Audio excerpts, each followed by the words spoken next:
السلام علیکم مجاہد فرساد۔ آج کے لیکچر میں ہم علامہ اقبال کا خاندان سیالکوٹ کے کن محلوں میں قیام پذیر رہا اور علامہ محمد اقبال کی ولادت سے قبل ان کے والد نے کیا خواب دیکھا تھا، اس کے بارے میں گفتگو کریں گے۔ اقبال کے والد بزرگوار شیخ نور محمد کشمیر کے برہمنوں کی نسل سے تعلق رکھتے تھے۔ اورنگزیب عالمگیر کے عہد میں ان کے ایک جد نے اسلام قبول کیا اور دائرہ اسلام میں داخل ہوئے۔ اقبال کے آباء و اجداد 18ویں صدی کے آخر میں کشمیر سے ہجرت کر کے سیالکوٹ آئے اور محلہ کھیتیاں میں آباد ہوئے۔ بعد ازاں ان کا خاندان سیالکوٹ کے ایک اور بازار چوڑی گراں میں رہائش پذیر ہوا، جو آج کل اقبال بازار کے نام سے جانا جاتا ہے۔ اقبال کی ولادت سے قبل ان کے والد بزرگوار شیخ نور محمد نے خواب دیکھا۔ وہ بیان کرتے ہیں کہ ایک وسیع میدان ہے اور ایک سفید کبوتر فضا میں چکر لگا رہا ہے۔ کبھی اتنا نیچے اتر آتا ہے کہ بس اب زمین کی قسمت جاگی، اور کبھی ایسی اونچائی پکڑتا ہے کہ تارا بن کر آسمان سے جڑ جاتا ہے۔ ادھر بہت سے لوگ ہاتھ اٹھا اٹھا کر اسے پکڑنے کی کوشش کر رہے ہیں، سب کے سب دیوانے ہو رہے ہیں، مگر وہ کسی کے ہاتھ نہیں آتا۔ کچھ وقت گزر گیا تو اچانک اس نے غوطہ لگایا اور میری جھولی میں آن گرا۔ آسمان سے زمین تک ایک قوس بن گئی۔ جب شیخ نور محمد یہ خواب دیکھ کر بیدار ہوئے تو اپنے دل کو اس یقین سے بھرا ہوا پایا کہ خدا انہیں ایک ایسا بیٹا عطا فرمائے گا جو دین اسلام میں بڑا نام پیدا کرے گا۔ بہت شکریہ۔ السلام علیکم مجاہد فرساد۔ آج کے لیکچر میں ہم انٹرویو کے درج ذیل سوالات پر گفتگو کریں گے۔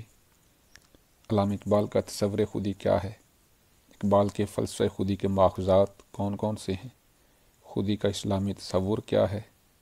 تربیت خودی کے مراحل کون کون سے ہیں؟ علامہ اقبال نے اپنا پیغام یا فلسفہ حیات کیا پیش کیا ہے؟ اگر ہم اس کے جواب میں لفظ خودی بھی کہہ دیں تو بجا ہوگا، کیونکہ یہی ان کی فکر و نظر کا محور ہے۔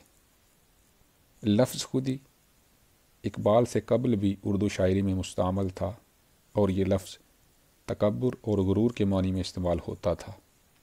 اس کے بعد یہ لفظ اقبال ہی کا ہو کر رہ گیا۔ اقبال نے اپنی فارسی کتاب اسرار خودی اور اپنی مشہور نظم ساقی نامہ میں خودی کی وضاحت کے لیے بہت سی شاعرانہ مثالیں پیش کی ہیں۔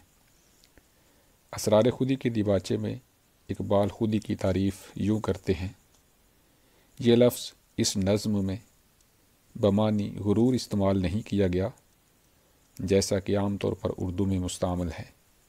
اس کا مفہوم محض احساس نفس یا تعین ذات ہے۔ بقول اقبال، خودی کیا ہے راز درون حیات، خودی کیا ہے بیداری کائنات۔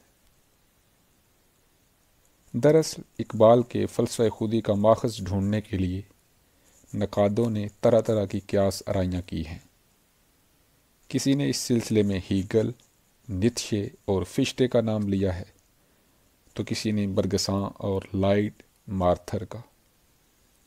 کسی نے اسے فکر رومی کا پرتو قرار دیا ہے، تو کسی نے صوفیاء کی تعلیمات سے ماخوذ بتایا ہے۔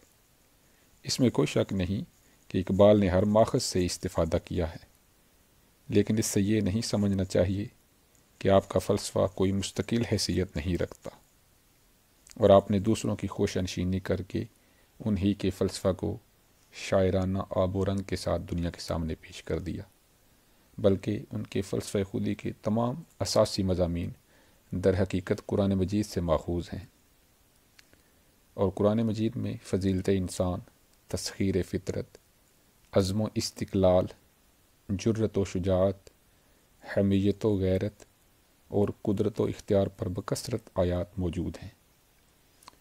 مثنوی مولانا روم میں آپ کو جا بجا ایسے اشعار، ایسے خیالات اور ایسے نظریات ملے جو قرآن مجید کی تعلیمات کے موافق اور فلسفہ خودی کی اساس ہیں۔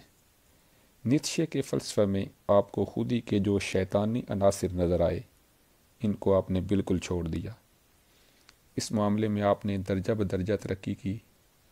پہلے تو آپ نے اسرار خودی کا ایک سادہ اور نامکمل خاکہ قائم کیا جو زیادہ تر حکامائے یورپ کے خیالات و نظریات کی بنیاد پر قائم کیا گیا تھا۔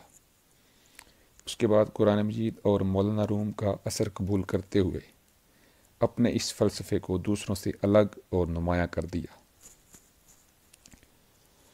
خودی کا اسلامی تصور یہ ہے کہ فرد مخلوق ہے جس کی ذات میں ذات باری نے بے انتہا امکانات ودیت کر رکھے ہیں۔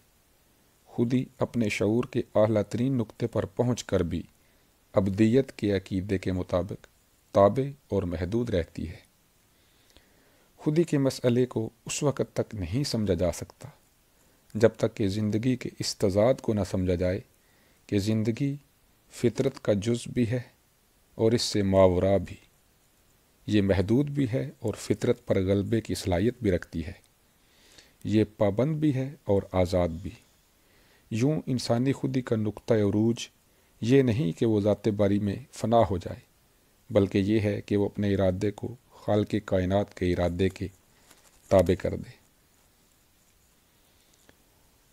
جب خودی عشق و محبت اور فقر و استغنا سے مستحکم ہو جاتی ہے تو کائنات کی ساری قوتیں انسان کے قبضے میں آ جاتی ہیں، مگر خودی کی غیر محدود قوت تعمیر و تخریب دونوں کا کام کر سکتی ہے۔ خودی سے تعمیر کا کام لینے کے لیے خودی کی توسیع کے ساتھ ساتھ خودی کی تربیت بھی ضروری ہے۔ اقبال نے تربیت خودی کے 3 مراحل بیان کیے ہیں: اطاعت الہی، ضبط نفس اور نیابت الہی۔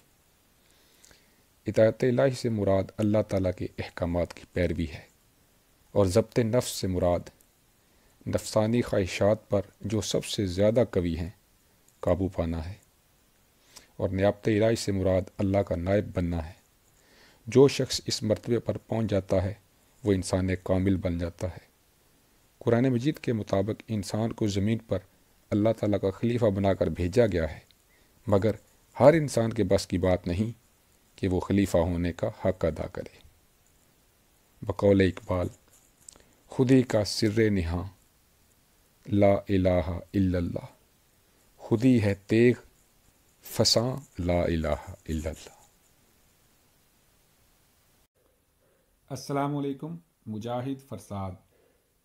آج کے لیکچر میں ہم انٹرویو کے درج ذیل سوالات پر گفتگو کریں گے۔ اقبال کی پہلے دور کی شاعری، اقبال کی دوسرے دور کی چند نظمیں، اقبال کے تیسرے دور میں کن جنگوں کے پس منظر میں شاعری کی گئی ہے، اور اقبال کی شاعری کے چوتھے دور میں کون سی کتابیں تخلیق ہوئیں۔ اقبال کی شاعری کا پہلا دور آغاز سے 1905 عیسوی تک کا ہے۔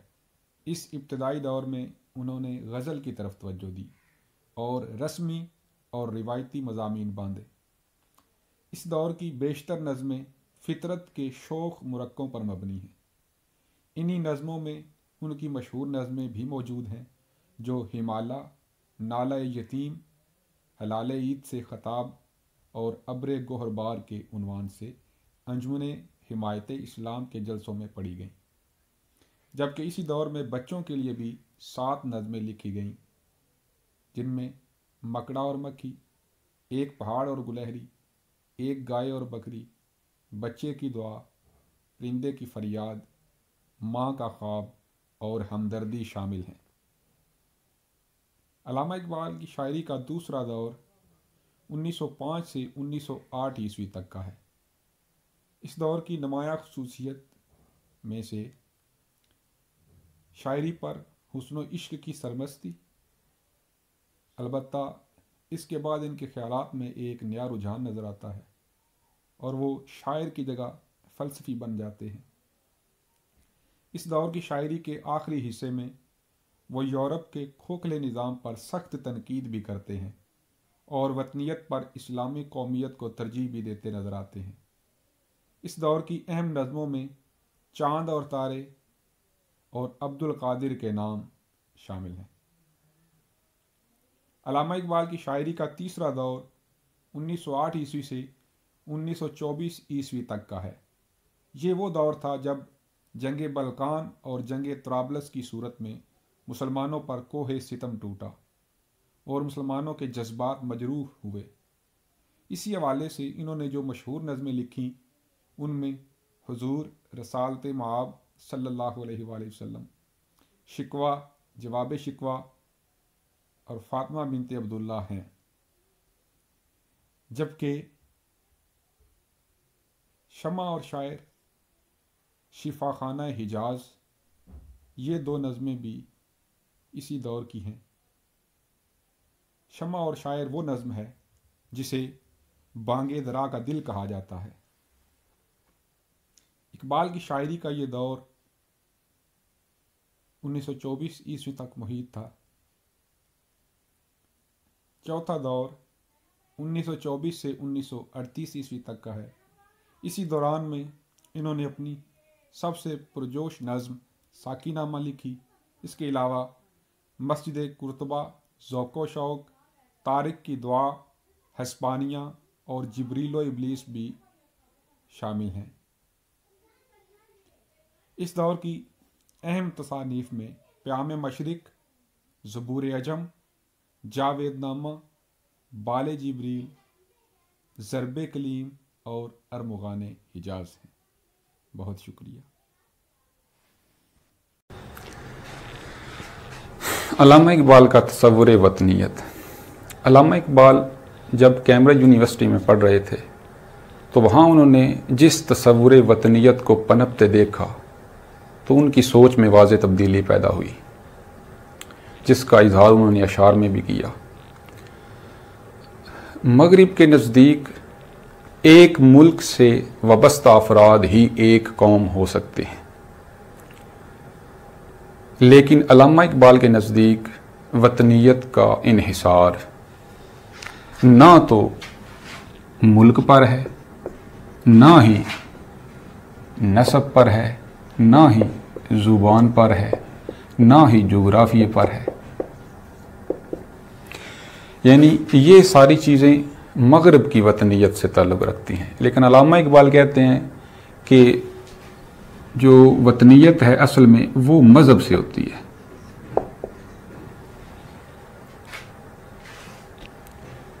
جو مغربی اقوام ہیں وہ ایک ملک کے باشندوں کو ایک قوم تصور کر کے دوسرے ممالک سے لڑوانے کی کوشش کرتی، جبکہ علامہ اقبال نے جو تصور وطنیت دیا ہے ان کے نزدیک مذہب جو ہے یہ انسانوں کو قریب لاتا ہے، اور اس کے لیے وہ دو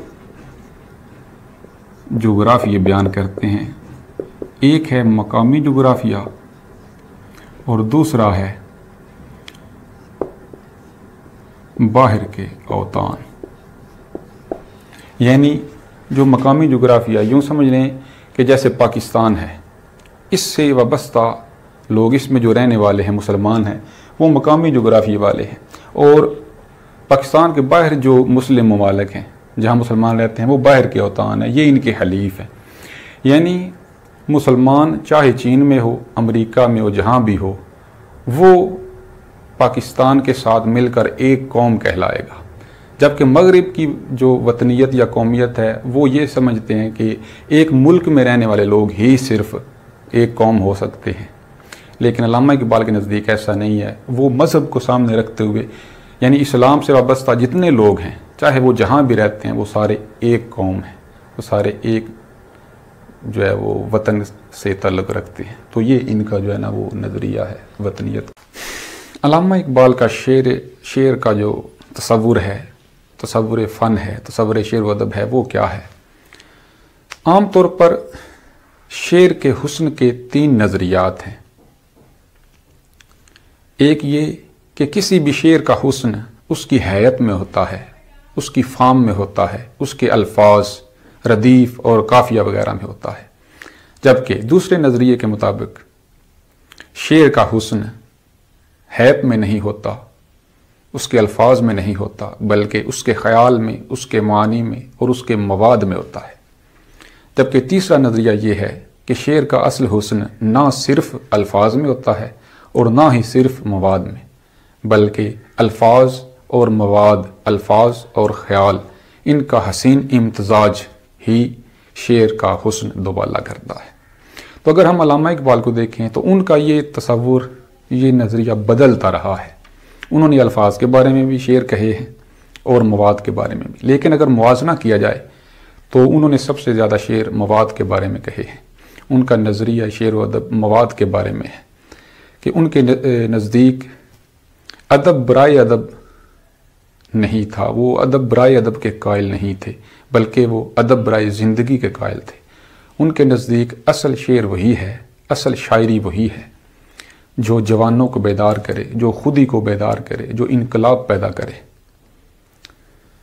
تو یہی وجہ ہے کہ جب شاعری اور فلسفے کا موازنہ کرتے تھے تو وہ شاعری کو فلسفے پر ترجیح دیتے تھے اور شاعر کو فلسفی پر ترجیح دیتے تھے۔ اگر ہم یہ دیکھیں شاعری کے علاوہ وہ مصوری یا موسیقی، تو ان میں بھی وہ مواد کو اہمیت دیتے تھے، یعنی جو مقصد ہوتا ہے نا اس کو وہ اہمیت دیتے تھے۔ تو یہ تصور شعر تھا علامہ اقبال کا۔ علامہ اقبال کے مرد مومن اور نیتشے کا فوق البشر۔ چونکہ انسان دنیا میں اشرف المخلوقات ہے، اس لیے اسے نیابت الہی کی ذمہ داری سونپی گئی۔ نیابت الہی سے مراد ہے اللہ تعالیٰ کا نائب ہونا۔ نبی کریم صلی اللہ علیہ وسلم نے انسان کامل کا نمونہ عملی طور پر پیش کر دیا۔ علامہ اقبال کا بھی جو مرد کامل کا نظریہ ہے، مرد مومن کا نظریہ ہے، وہ اسلام سے اور اسلامی شخصیات سے ماخوذ ہے۔ عام طور پر نیتشے کے فوق البشر سے مماثلت دی جاتی ہے جو درست نہیں ہے، ان میں بنیادی اختلاف ہے۔ علامہ اقبال کا جو مرد مومن ہے اس کی تمام خصوصیات میں اخلاق فاضلہ ہے، جبکہ نیتشے کا جو فوق البشر ہے وہ اخلاق کو نہیں مانتا۔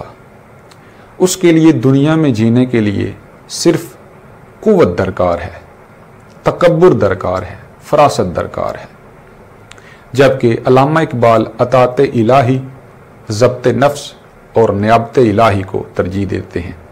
علامہ اقبال کے مرد مومن میں خودی کا عنصر جو ہے وہ ضرور ہے، اور خودی کی یہ 3 صورتیں ہیں، 3 مراحل ہیں اس کے۔ سب سے پہلے وہ احکامات جو اللہ تعالیٰ نے نازل فرمائے ان پر عمل کیا جائے گا، وہ ہے اطاعت الہی۔ اور دوسرا جن کاموں سے منع کیا گیا ان سے خود کو روکا جائے گا، وہ ہے ضبط نفس۔ اس کے بعد پھر اللہ تعالیٰ کے نائب ہونے کی حیثیت سے انسان جو ہے وہ مرد کامل بنے گا۔ اس کے بعد جو نیتشے ہے وہ خدا کا منکر ہے، وہ صرف لا الہ پر زور دیتا ہے، وہ اس کا قائل ہے، جبکہ علامہ اقبال لا الہ الا اللہ پر زور دیتے ہیں۔ تو یہ ان میں بنیادی اختلافات ہیں۔ کیا علامہ اقبال عقل کے مخالف تھے؟ علامہ اقبال عقل کے مخالف ہرگز نہیں تھے، البتہ وہ عشق کو عقل پر ترجیح ضرور دیتے تھے۔ ان کے نزدیک عشق وہ قوت ہے جو مسلسل جہد کرواتی ہے، جذبہ عمل پر ابھارتی ہے۔ عقل کی خامی یہ ہے کہ یہ ہیلے بہانے کرتی ہے، جبکہ عشق فوراً کام کرتا ہے۔ بے خطر کود پڑا آتش نمرود میں عشق، عقل ہے محو تماشائے لب وام ہمی۔ اقبال فرماتے ہیں کہ عشق فوراً کام کرتا ہے، وہ سوچتا نہیں ہے، اس میں قوت ہوتی ہے، جبکہ عقل تنقید کرتی رہتی ہے۔ عقل کو تنقید سے فرصت نہیں، عشق پر اعمال کی بنیاد رکھ۔ اقبال عقل پر تنقید تو کرتے تھے لیکن اس کو بالکل فضول نہیں سمجھتے تھے۔ وہ کہتے تھے کہ علم اور عقل انسان کو منزل کی طرف ضرور لے جاتے ہیں لیکن منزل تک عشق پہنچاتا ہے، یعنی منزل کا جو مکمل رستہ ہے وہ طے کرنا وہ عشق کا کام ہے۔ علامہ اقبال کا تصور اجتہاد۔ علامہ اقبال کی خطبات کی ایک کتاب ہے تشکیل جدید الہیات اسلامیہ۔ یہ ویسے تو انگلش میں ہے، reconstruction of religious thoughts in Islam, لیکن اس کا ترجمہ اردو میں سید نذیر نیازی نے سب سے پہلے کیا تھا۔ اس میں 7 خطبات ہیں، جن میں سے جو چھٹا خطبہ ہے وہ ہے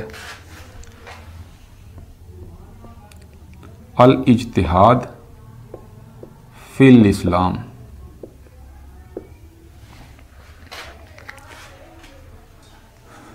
تو علامہ اقبال کے مطابق اجتہاد کیا ہے؟ وہ کہتے ہیں کہ اجتہاد کے لغوی معنی ہے کوشش کرنا، جد و جہد کرنا، جبکہ اصطلاحی معنوں میں کسی بھی قانونی معاملے میں آزادانہ اور صحیح رائے قائم کرنے کی کوشش کرنا اجتہاد کہلاتا ہے۔ اور اس کے لیے وہ قرآن اور حدیث کو سامنے رکھتے ہیں، یعنی دلائل پیش کرتے ہیں۔ آیت وہ یہ پیش کرتے ہیں جس کا ترجمہ کچھ یوں بنتا ہے: جس نے ہمارے راستے میں مشقت کی ہم اس کے لیے اپنی راہیں کھول دیں گے۔ اور حدیث وہ یہ پیش کرتے ہیں کہ جب نبی کریم صلی اللہ علیہ وآلہ وسلم نے حضرت معاذ بن جبل رضی اللہ تعالیٰ عنہ کو یمن کا عامل مقرر کیا تھا تو ان سے پوچھا کہ تم فیصلے کیسے کرو گے؟ تو حضرت معاذ بن جبل رضی اللہ تعالیٰ عنہ نے عرض کی: یا رسول اللہ صلی اللہ علیہ وسلم، میں کتاب اللہ کو سامنے رکھ کر فیصلے کروں گا۔ تو آپ نے فرمایا کہ اگر کتاب اللہ میں اس مسئلے کا واضح حل موجود نہ ہو تو پھر کیا کرو گے؟ آپ نے عرض کی کہ میں سنت کو سامنے رکھوں گا۔ تو آپ نے فرمایا کہ اگر سنت رسول بھی اس مسئلے کے بارے میں واضح اشارہ نہ دے تو پھر کیا کرو گے؟ آپ نے عرض کی کہ پھر میں اپنی رائے سے، اپنے ذہن سے سوچ کر فیصلہ کروں گا۔ تو اپنی کوشش سے، اپنی ذہانت سے سوچ کر کسی معاملے میں کوئی ذاتی رائے قائم کرنا جو کہ اسلام کے خلاف نہ ہو بلکہ اسلامی قوانین کو سامنے رکھتے ہوئے ہی کوشش کی جائے تو اسے اجتہاد کہتے ہیں۔ علامہ اقبال کے مطابق جو اجتہاد کے ماخذات ہیں وہ 4 ہیں: قرآن، حدیث، اجماع اور قیاس۔ یعنی سب سے پہلے کسی مسئلے کے بارے میں قرآن سے حل طلب کیا جائے گا، اس کے بعد حدیث سے، اس کے بعد اجماع۔ اجماع ہے علماء کا کسی مسئلے پر متفق ہو جانا، اور قیاس ہے اسلامی قوانین کو سامنے رکھتے ہوئے، اسلامی اصولوں کو سامنے رکھتے ہوئے، اسلامی تعلیمات کو سامنے رکھتے ہوئے ذاتی رائے قائم کرنا، یہ قیاس ہے۔ شرائط، علامہ اقبال نے جو اجتہاد کی شرائط پیش کی ہیں وہ بھی 4 ہیں۔ پہلی ہے اسلام کا علم، یعنی اصل میں یہ اجتہاد کے ساتھ ساتھ مجتہد کی شرائط ہے، یعنی جو مجتہد ہے، جو اجتہاد کر رہا ہے، اسے اسلام کا علم ہونا چاہیے۔ دوسری، اسلامی نظام حیات کا کامل فہم، یعنی جو اسلام نے نظام حیات دیا ہے اس پر اس کی گہری نظر ہو۔ تیسرا ہے نبی کریم سے قربت،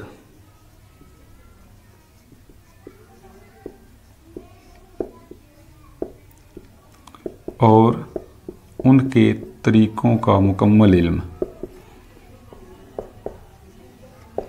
یعنی نبی پاک کیسے فیصلہ کیا کرتے تھے، یہ تمام جو ہے نا وہ یہ تیسرا ہے۔ چوتھا ہے بلند سیرت اور قابل اعتماد،